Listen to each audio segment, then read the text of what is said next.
రేవంత్ రెడ్డి గారు ఎప్పుడు చెప్తా ఉంటాడు, పండబెట్టి తొక్కుతా అంటాడు. నిజంగానే పండబెట్టిండు, వ్యవసాయాన్ని పండబెట్టిండు, రైతాంగాన్ని తొక్కిండు.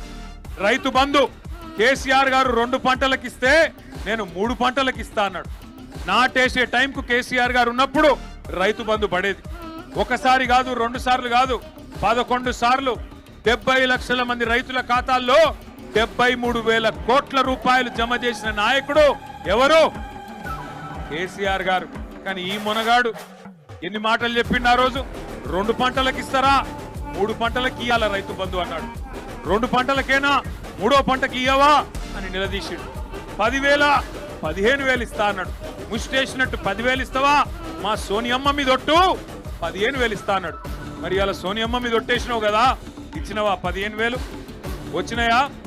భూ యజమానులకే ఇస్తున్నాడు ముఖ్యమంత్రి కేసీఆర్. నేను కౌలుదారులకు కూడా ఇస్తా అన్నాడు.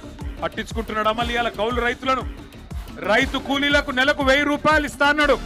రాహుల్ గాంధీ మీద ఒట్టన్నాడు. ఇస్తున్నాడా? పడుతున్నాయా రైతు కూలీలకు? ఆలోచించండి, ఎన్ని అబద్ధాలు.